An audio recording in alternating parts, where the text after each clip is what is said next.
કાળી ચૌદસ માટે એકદમ નવા ખાટા ઇન્સ્ટન્ટ વડા બનાવીશું। એના માટે 1 વાટકી ચોખા, અડધી વાટકી ચણાની દાળ, અડધી વાટકી અડદની દાળને પહેલાં સારી રીતે શેકી લેશું અને પછી પ્લેટમાં કાઢી સરસ એવી ઠંડી થવા દેશું। ઠંડી થઈ જાય ને એટલે મિક્સર જારમાં એડ કરી જેટલો બને ને એટલો ફાઇન એનો લોટ તૈયાર કરવાનો। તો વડાનો લોટ તૈયાર થઈ ગયો છે। આ ખાટા વડા તૈયાર કરવા માટે આપણે આ લોટને એક બોલમાં કાઢી લેશું। સામે 1 વાટકી ખાટું દહીં એડ કરી મિક્સ કરીશું। જરૂર મુજબ પાણી એડ કરી મીડિયમ થીક એવું બેટર તૈયાર કરી બેટરને 10 મિનિટ ઢાંકી રહેવા દેશું એટલે સરસ એવું ફૂલી જશે।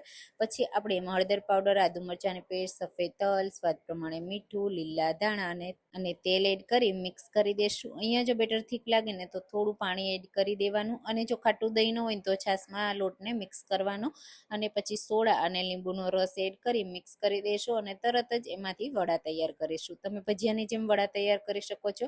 અને આ વડા બનાવવા માટે હું અહીંયા ભીનું કપડું લઉં છું, એમાં નાની નાની સાઈઝના વડા મૂકી હાથમાં થોડું પાણી લગાવી વડાને આ રીતે ડીમોલ્ડ કરી ગરમ તેલમાં મૂકતા જશું અને એક સાઈડથી થોડા ફ્રાય થઈ જાય ને એટલે બીજી સાઈડ પલટાવી અને સરસ ગોલ્ડન થાય ને ત્યાં સુધી થવા દેશું।